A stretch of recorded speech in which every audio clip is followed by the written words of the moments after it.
ತೇಜಸ್ವಿ ಸೂರ್ಯ ಅಂತ ನಾಲಾಯಕು ಸುಳ್ಳುಗಾರ ಹಾಗೂ ನಯವಂಚನೆ ಮಾಡಿದ್ದಾರೆ. ಇವತ್ತು ನಯವಾಗಿ ನಾನು ಇಲ್ಲಿರೋ ಎಲ್ಲ ಒಂದು ನಾಗರಿಕರಿಗೆ ಒಳ್ಳೆ ಜೀವನ ಕೊಡ್ತೀನಿ ಅಂಥೇಳಿ ಯಾವ ಕೆಲಸನೂ ಮಾಡಿಲ್ಲ. ಸೊ ಹಾಗಾಗಿ ಇವತ್ತು ರಿಜೆಕ್ಟ್ ಸೂರ್ಯ ಅನ್ನೋ ಒಂದು ಆಂದೋಲನ ಶುರು ಮಾಡಿದ್ದೀವಿ ನಾವು ಇವತ್ತು.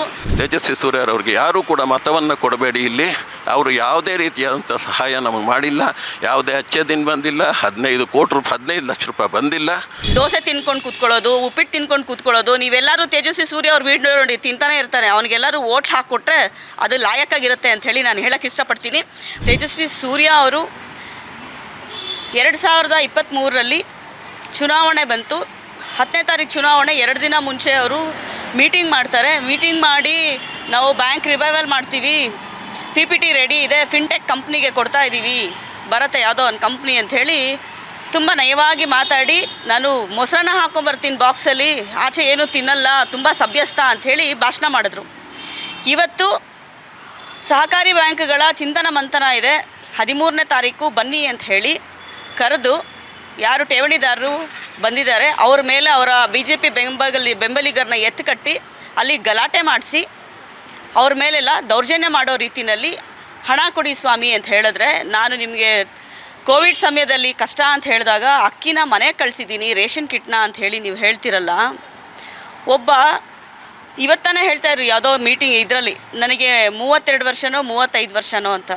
ಒಬ್ಬ 35 ವರ್ಷದ ಯುವಕ, ಈ ದೇಶದ ಯುವಕ 80 ವರ್ಷ 90 ವರ್ಷ ಆದಂಥ ಹಿರಿಯರಿಗೆ ಕೊಡೋ ಅಂತಹ ರೆಸ್ಪೆಕ್ಟು ಇದೇನಾ? ಇಲ್ಲಿ 46 ದಿನ ಅಲ್ಲ 4 ವರ್ಷದಿಂದ ಸಹ ಇಲ್ಲಿ ಒದ್ಲಾಡ್ತಾ ಇದ್ದೀವಿ. ಮೀಡಿಯಾದವರಾಗಲಿ ರಾಜಕೀಯ ವ್ಯಕ್ತಿಗಳಾಗಲಿ ಯಾರಾದರೂ ನಮ್ಮ ಕಡೆ ಗಮನ ಕೊಡ್ತಾರೆ ಅಂತ. ಆದರೆ ಇದುವರೆಗೂ ಸಹ ಸಿಕ್ಕಿರಲಿಲ್ಲ ಇಷ್ಟೊಂದು ಬೆಂಬಲ. ಇವತ್ತು ಚುನಾವಣೆ ಬಂದಿದೆ ಅಂಥೇಳಿ ಜನರ ಬೆಂಬಲ, ರಾಜಕೀಯ ಬೆಂಬಲ ಹಾಗೂ ಮಾಧ್ಯಮಗಳ ಬೆಂಬಲ ಸಿಗ್ತಾ ಇದೆ. ಇದು ಒಂದು ಸಂತೋಷವಾದ ವಿಷಯ. ಯಾಕಂದರೆ ಇವತ್ತು 95 ವರ್ಷದ ವಯಸ್ಸಿನವರೆಗೂ ಸಹ ಇಲ್ಲಿ ಡೆಪಾಸಿಟರ್ಸ್ ಇದ್ದಾರೆ. ಅವ್ರು ಯಾರೋ ಆಚೆ ಬಂದು ನ್ಯಾಯ ಕೇಳೋ ಪರಿಸ್ಥಿತಿನಲ್ಲಿಲ್ಲ. ಮತ್ತು ಬೆಂಗಳೂರು ದಕ್ಷಿಣ ವಿಭಾಗದಲ್ಲಿ ಇವತ್ತು ತೇಜಸ್ವಿ ಸೂರ್ಯ ಅವರು ಬ್ರಾಹ್ಮಣ ಕುಲಕ್ಕೆ ಅವಮಾನ ಮಾಡಿದ್ದಾರೆ ಅಂಥೇಳಿ ಹೇಳೋಕ್ಕೆ ಇಷ್ಟಪಡ್ತೀನಿ. ನೀವು ನೋಡಿರ್ಬೋದು, ಬ್ಯಾಂಕಿನ ಮುಂದೆ ರಾಘವೇಂದ್ರ ಸ್ವಾಮಿಗಳ ಒಂದು ಫೋಟೋ ಇರೋ ಅಂಥದ್ದನ್ನು ಕೆತ್ತನೆ ಮಾಡಿ ಹಾಕಿದ್ದಾರೆ. ಮತ್ತು ರಾಘವೇಂದ್ರ ಸ್ವಾಮಿಗಳ ಮಠ ಏನಿದೆ, ಆ ಮಠಾಧೀಶರನ್ನ ಕರ್ಕೊಂಬಂದು ಇಲ್ಲಿ ಪೂಜೆ ಮಾಡಿಸಿ ಉದ್ಘಾಟನೆ ಮಾಡಿ ಇವತ್ತು ಬ್ರಾಹ್ಮಣರ ಸಮುದಾಯಕ್ಕೆ ನಾವು ಒಳ್ಳೆಯದನ್ನು ಮಾಡ್ತೀವಿ, ನೀವೆಲ್ಲ ತಂದು ಇಲ್ಲಿ ದುಡ್ಡಿಡಿ ಅಂತ ಹೇಳಿದ್ದಕ್ಕೆ ಇವತ್ತು ಎಲ್ಲರೂ ತಂದು ಇಲ್ಲಿ ದುಡ್ಡಿಟ್ಟಿರುವಂಥದ್ದು. ಇಲ್ಲಿ ಯಾರೇ ಅತಿ ಆಸೆ ಆಗಿ ಬೇಕು ಅಂಥೇಳಿ ತಂದಿಟ್ಟಿದ್ದಲ್ಲ. ಇವತ್ತು ಎಲ್ಲರ ಒಂದು ಹಿರಿಯರ ಜೀವನದಲ್ಲಿ ಕತ್ಲೆ ತಂದು ಇಟ್ಟಿದ್ದಾರೆ ಇವತ್ತು ತೇಜಸ್ವಿ ಸೂರ್ಯ ಅವರು. ಇದುವರೆಗೂ ಸಹ ಯಾವತ್ತೂ ಅವರು ಬಹಿರಂಗವಾಗಿ, ಒಬ್ಬ ಸಾಮಾನ್ಯ ಮನುಷ್ಯ ಬಹಿರಂಗವಾಗಿ ಮಾತಾಡಲಿಲ್ಲ ಅಂದರೆ ಯಾರು ಕೇಳಕ್ಕೆ ಬರಲ್ಲ ಸ್ವಾಮಿ. ನಿಮ್ಮನ್ನು ಆಯ್ಕೆ ಮಾಡಿದ್ದಾರೆ, ಏನು ಹೇಳ್ತಾ ಇದ್ದೀರಲ್ಲ ನೀವು, ನಾನು ಇಷ್ಟು ಲಕ್ಷ ಲೀಡಿಂಗಲ್ಲಿ ಗೆಲ್ತೀನಿ, ಇಷ್ಟು ಲಕ್ಷ ಲೀಡಿಂಗಲ್ಲಿ ಗೆಲ್ತೀನಿ ಅಂಥೇಳಿ. ಈ ಲೀಡಿಂಗ್ ಎಲ್ಲಿಂದ ಬಂತು ಸ್ವಾಮಿ ನಿಮಗೆ? ಈ ಜನರು ಕೊಟ್ಟಂಥ ಒಂದು ಬೆಂಬಲದಿಂದನೇ ಇವತ್ತು ನೀವು MP ಆಗಿರೋದು, ಇಲ್ಲಿ BJP ಪಕ್ಷ ಅಧಿಕಾರಕ್ಕೆ ಬರೋಕ್ಕೆ ಅವಕಾಶ ಸಿಕ್ಕಿರೋದು. ಅವ್ರನ್ನೇ ನೀವು ಕಾಲಲ್ಲಿ ತಳ್ಳಿ ನಿಮಗೆ ರೇಷನ್ ಕಿಟ್ ಕೊಟ್ಟೆ ಅಂಥೇಳಿ ಅವಮಾನ ಮಾಡ್ತಿರಲ್ಲ. ಜೀವನದಲ್ಲಿ ಅವರು ಒಬ್ಬರ ಹತ್ರನೂ ಕೈ ಒಡ್ಡಿ ಯಾವತ್ತು ಕೊಡಿ ಅಂತ ಕೇಳಿದವರಲ್ಲ. ಬೇರೆಯವ್ರಿಗೆ ದಾನ ಮಾಡಿದಂಥ ಕೈಗಳಿಗೆ ಇವತ್ತು ನೀವು ರೇಷನ್ ಕಿಟ್ ಕೊಟ್ಟಿದ್ದೀರಲ್ಲ. ಇದೇನಾ ನಿಮ್ಮ ಒಂದು ಅಚ್ಛೇದಿನ್? ಏನಾದರೂ ನಿಮ್ಮನ್ನು ಪ್ರಶ್ನೆ ಮಾಡಿದ್ರೆ ದೇಶಕ್ಕೋಸ್ಕರ ಓಟ್ ಹಾಕಿ, ದೇಶಕ್ಕೋಸ್ಕರ ಓಟ್ ಹಾಕಿ ಅಂತ ಹೇಳ್ತೀರಾ. ದೇಶದಲ್ಲಿ ಜನನೇ ಇಲ್ಲ ಅಂದರೆ ಎಲ್ಲಿಂದ ಓಟ್ ತೊಗೊತೀರಾ ನೀವು? ಯಾವ ದೇಶ ಉದ್ಧಾರ ಮಾಡ್ತೀರಾ? ಇವತ್ತು ಹೇಳೋದು ಒಂದೇ, ತೇಜಸ್ವಿ ಸೂರ್ಯ ಅಂತ ನಾಲಾಯಕು ಸುಳ್ಳುಗಾರ ಹಾಗೂ ನಯವಂಚನೆ ಮಾಡಿದ್ದಾರೆ. ಇವತ್ತು ನಯವಾಗಿ ನಾನು ಇಲ್ಲಿರೋ ಎಲ್ಲ ಒಂದು ನಾಗರಿಕರಿಗೆ ಒಳ್ಳೆ ಜೀವನ ಕೊಡ್ತೀನಿ ಅಂಥೇಳಿ ಯಾವ ಕೆಲಸನೂ ಮಾಡಿಲ್ಲ. ಸೊ ಹಾಗಾಗಿ ಇವತ್ತು ರಿಜೆಕ್ಟ್ ಸೂರ್ಯ ಅನ್ನೋ ಒಂದು ಆಂದೋಲನ ಶುರು ಮಾಡಿದ್ದೀವಿ ನಾವು ಇವತ್ತು. ಯಾರೇ BJP ಸಪೋರ್ಟರ್ಸ್ ಆಗಿರ್ಬೋದು, ಇವತ್ತು ತೇಜಸ್ವಿ ಸೂರ್ಯಗೆ ಬೆಂಬಲ ಸಿಗ್ತಾ ಇಲ್ಲ. ಇವತ್ತು ಅವ್ರು ಹಾಕೋದು, ಯಾಕೆಂದರೆ ಅವರು ಹುಟ್ಟಿದಾಗಿಂದನೂ ಒಂದು RSS ಬೆಲ್ಟು ಮತ್ತು BJPನ ನಂಬ್ಕೊಂಡು ಬೆಳೆದಂಥವ್ರು, ಶಾಖದಲ್ಲಿ ಇದ್ದಂಥವ್ರು ಇಲ್ಲೇ ಕೆಲವರು ಹಿರಿಯರಿದ್ದಾರೆ. ಅವರೆಲ್ಲ ದೇಶದ ಉದ್ಧಾರಕ್ಕೋಸ್ಕರ ಅಂತ RSSನಲ್ಲಿ ಸೇವೆ ಮಾಡಿರೋರು. ಇವತ್ತು ಅವ್ರಿಗೆ ಅವಮಾನ ಆಗಿದೆ. ಅವರೆಲ್ಲ ಇವತ್ತು ನೋಟ ಹಾಕ್ತೀನಿ ಅಂಥೇಳಿ ನನಗೆ ಫೋನ್ ಮಾಡಿ ಹೇಳ್ತಾ ಇದ್ದಾರೆ. ಸೊ ಈ ರೀತಿಯಾದ ಒಂದು ಅವಮಾನ ಈ ದೇಶದಲ್ಲಿ ಯಾರಿಗಾದ್ರೂ ಆಗಿದೆ ಅಂದರೆ ಅದು ತೇಜಸ್ವಿ ಸೂರ್ಯ ಅವ್ರಿಗೆ. ಸೊ ಹಾಗಾಗಿ ಇವತ್ತು ಯಾರು ಯುವ ನಾಯಕರು ರಾಜಕೀಯಕ್ಕೆ ಬರ್ತೀನಿ ಅಂದರೆ ಮೊದಲು ನಿಮ್ಮ ಕರ್ತವ್ಯಗಳೇನು ಅಂತ ತಿಳ್ಕೊಂಡು ಬರಬೇಕು. ಈ ರೀತಿಯಾಗಿ ದೋಸೆ ತಿನ್ಕೊಂಡು ಕೂತ್ಕೊಳ್ಳೋದು, ಉಪ್ಪಿಟ್ಟು ತಿನ್ಕೊಂಡು ಕೂತ್ಕೊಳ್ಳೋದು. ನೀವೆಲ್ಲರೂ ತೇಜಸ್ವಿ ಸೂರ್ಯ ಅವ್ರ ವಿಡಿಯೋ ನೋಡಿ ತಿಂತಾನೆ ಇರ್ತಾರೆ. ಅವನಿಗೆಲ್ಲರೂ ಓಟ್ ಹಾಕಿಕೊಟ್ರೆ ಅದು ಲಾಯಕ್ಕಾಗಿರುತ್ತೆ ಅಂಥೇಳಿ ನಾನು ಹೇಳೋಕ್ಕೆ ಇಷ್ಟಪಡ್ತೀನಿ. ಮತ್ತು ಇನ್ನೇನು ಸ್ವಲ್ಪ ದಿನದಲ್ಲಿ ನಮಗೆ ಚುನಾವಣೆ ಬರ್ತಾ ಇದೆ. ನಮ್ಮ ಎಲ್ಲ ಆಯ್ಕೆಯೂ ಸಹ ಯೋಚನೆ ಮಾಡಿ ಠೇವಣಿದಾರರು ಕೊಡಬೇಕು. ಈ ರೀತಿಯಾಗಿ ಧರ್ಮಗಳ ಹೆಸರಲ್ಲಿ ಮತ್ತು ಮಠಾಧೀಶಗಳ ಹೆಸರಲ್ಲಿ ಲೂಟಿ ಮಾಡುವಂಥ ಲೂಟಿಕೋರರಿಗೆ ಯಾವತ್ತೂ ಬೆಂಬಲ ಕೊಡಬೇಡಿ. ತೇಜಸ್ವಿ ಸೂರ್ಯ ಅವರು ಇವತ್ತು ಸೋಷಿಯಲ್ ಮೀಡಿಯಾನಲ್ಲಿ ಯುವ ನಾಯಕರುಗಳನ್ನ ಹಾಕ್ಕೊಳ್ತಾರೆ. ದಯವಿಟ್ಟು ನಿಮ್ಮ ಮನೆ ಮಕ್ಕಳನ್ನ ಹುಷಾರಾಗಿ ಇಟ್ಕೊಳ್ಳಿ. ಏಕೆಂದರೆ ಇವತ್ತು ಎಲ್ಲೋ ಗಲಾಟೆ ಆಗುತ್ತೆ, ಎಲ್ಲೋ ಏನೋ ಆಗುತ್ತೆ, ನಮ್ಮ ಮನೆ ಮಕ್ಕಳಿಗೆ ಆಘಾತ ಆಗೋದು, ನಮ್ಮ ಮನೆ ಮಕ್ಕಳನ್ನ ನಾವು ಕಳ್ಕೊಳ್ತೀವಿ. ಇವತ್ತು ರಾಜಕೀಯ ಪಕ್ಷಗಳ ಹೆಸರಲ್ಲಿ, ದೇಶದ ಹೆಸರಿನಲ್ಲಿ ಯುವಕರಿಗೆ ಒಂದು ಮೋಸ ಮಾಡುವಂಥ ಕೆಲಸಗಳಾಗ್ತಾ ಇದೆ. ಸೊ ಹಾಗಾಗಿ ದಯವಿಟ್ಟು ಈ ಒಂದು ಏನು ತೇಜಸ್ವಿ ಸೂರ್ಯ ಅನ್ನೋ ಒಂದು ಬೇಜವಾಬ್ದಾರಿಯ ಎಸ್ಕೇಪ್ ಮೈಂಡೆಡ್ ಹಾಗೂ ಸುಳ್ಳುಕೋರನ್ನು ಯಾರು ಬೆಂಬಲಿಸಬಾರ್ದು, ನಿಮ್ಮ ಮಕ್ಕಳನ್ನ ಅವನ ಜೊತೆ ಕಳಿಸ್ಬಾರ್ದು ಅಂಥೇಳಿ ಈ ಮೂಲಕ ಹೇಳಕ್ಕೆ ಇಷ್ಟಪಡ್ತೀನಿ. ಎಲೆಕ್ಟ್ರಾಲ್ ಬಾಂಡ್ ಈ ಬ್ಯಾಂಕಿಂದನೂ ಸಹ ದುಡ್ಡು ಹೋಗಿರ್ಬೋದೇನೋ, ಹಾಗಾಗಿ RTI ಹಾಕೋಕ್ಕೂ ನಮಗೆ ಬಿಡ್ತಾ ಇಲ್ಲದೆ ಇರೋವಂಥದ್ದು ನಾವು ನೋಡ್ತಾ ಇದ್ದೀವಿ.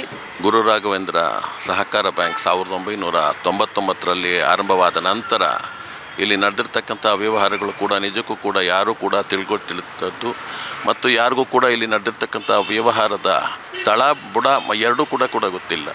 ಯಾಕೆಂದರೆ ನಾವು ಇದರ ಬಗ್ಗೆ ಹೆಚ್ಚಿನದಾಗಿ ಗಮನಿಸಿದಾಗ ನಮ್ಮ ಹಣವೂ ಕೂಡ ಇದರಲ್ಲಿ ನಾವು ಡೆಪಾಸಿಟರ್ಸ್ ಇಲ್ಲಿ ನಮ್ಮ ಹಣವೂ ಕೂಡ ಇಲ್ಲಿ ಅದೇ ರೀತಿಯಾಗಿ ಹೊರಟೋಗಿದೆ.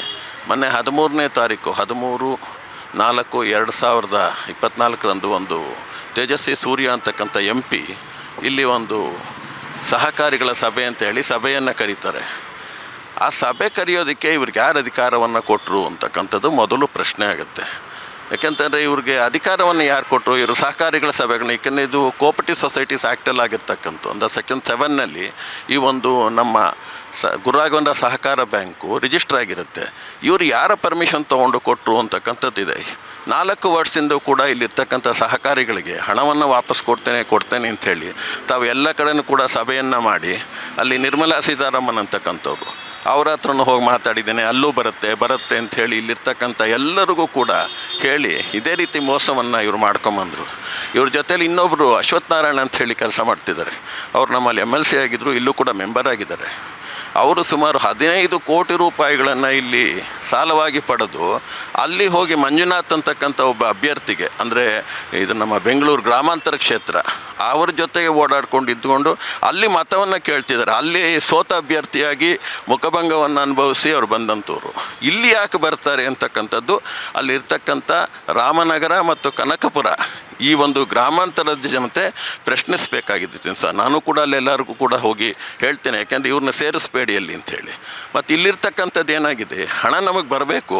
ಇಲ್ಲಿ ಸುಮಾರು ಏನಿಲ್ಲ ಅಂತಂದರೂ ಇಲ್ಲಿ 200ಕ್ಕೂ ಹೆಚ್ಚು ಜನ 1 ಕೋಟಿ ರೂಪಾಯಿಗಳಕ್ಕೂ ಹೆಚ್ಚು ಮೀರಿ ಇಟ್ಟಿದ್ದಾರೆ. ಅದರಲ್ಲೂ ಕೂಡ ಸುಮಾರು 104 ಸಹಕಾರ ಸಂಘಗಳು. ಆ ಸಹಕಾರ ಸಂಘಗಳು ಇಟ್ಟು ಕೂಡ ಇಲ್ಲಿ ಎಲ್ಲರೂ ಕೂಡ ಕಳ್ಕೊಂಬಿಟ್ಟಿದ್ದಾರೆ. ಇದರಲ್ಲಿ 201 ಜನ ಇಲ್ಲಿವರೆಗೂ ಕೂಡ ಸಾವನ್ನಪ್ಪಿದ್ದಾರೆ. 201 ಜನ. ಅವರ ಸಾವಿಗೆ ಬೆಲೆನೇ ಇಲ್ವ ಇಲ್ಲಿ? ಹಾಗಿದ್ದರೆ ಏನು ಮಾಡ್ತಾಯಿದೆ ಇವತ್ತು ಕೇಂದ್ರ ಸರ್ಕಾರ? ಅಲ್ಲಿ ಮೋದಿ ಹೇಳ್ತಾರೆ ಅಚ್ಚೇ ದಿನ್ ಅಂತಾರೆ, 15 ಲಕ್ಷ ರೂಪಾಯಿ ತೊಗೊಂಬರ್ತೀನಿ ಅಂತಾರೆ, ರಾಮರಾಜ್ಯ ಅಂತಾರೆ. ರಾಮರಾಜ್ಯ ಏನು ಅನ್ನೋದು ಇವರಿಗೆ ಗೊತ್ತಿಲ್ಲ.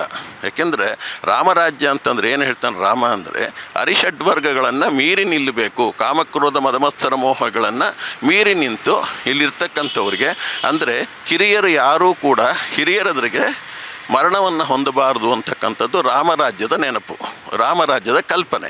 ಇವ್ರಿಗೆ ಯಾವ ಕಲ್ಪನೆ ಇದೆ? ಇದು ಯಾವುದೋ ರೀತಿ ಮಾಡದೆ 13ನೇ ತಾರೀಕು ಒಂದು ಮೀಟಿಂಗನ್ನು ಕರೆದು ಅಲ್ಲಿ ಇರ್ತಕ್ಕಂಥ ಅಲ್ಲಿ ಮಂಜುಳಾ ಅಂತಕ್ಕಂಥ ಒಬ್ಬ ಮಹಿಳೆ ಮೇಲೆ ಹಲ್ಲೆಯನ್ನು ಮಾಡಿಸ್ತಾರೆ ಇವರು ಅಂತಂದರೆ ಇನ್ನು ಮಹಿಳೆಯರಿಗೆ ಏನು ಇವರು ಮರ್ಯಾದೆಯನ್ನು ಕೊಡ್ತಾರೆ ಅಂತಕ್ಕಂಥದ್ದು ನಾವು ನೋಡಬೇಕು. ತೇಜಸ್ವಿ ಸೂರ್ಯರವ್ರಿಗೆ ಯಾರೂ ಕೂಡ ಮತವನ್ನು ಕೊಡಬೇಡಿ. ಇಲ್ಲಿ ಅವರು ಯಾವುದೇ ರೀತಿಯಾದಂಥ ಸಹಾಯ ನಮಗೆ ಮಾಡಿಲ್ಲ, ಯಾವುದೇ ಅಚ್ಚೆ ದಿನ ಬಂದಿಲ್ಲ, 15 ಲಕ್ಷ ರೂಪಾಯಿ ಬಂದಿಲ್ಲ. ಅದಕ್ಕೋಸ್ಕರ ಇವರು ಸುಳ್ಳುಗಾರರು, ಸುಳ್ಳು ಹೇಳಿದ್ದಾರೆ.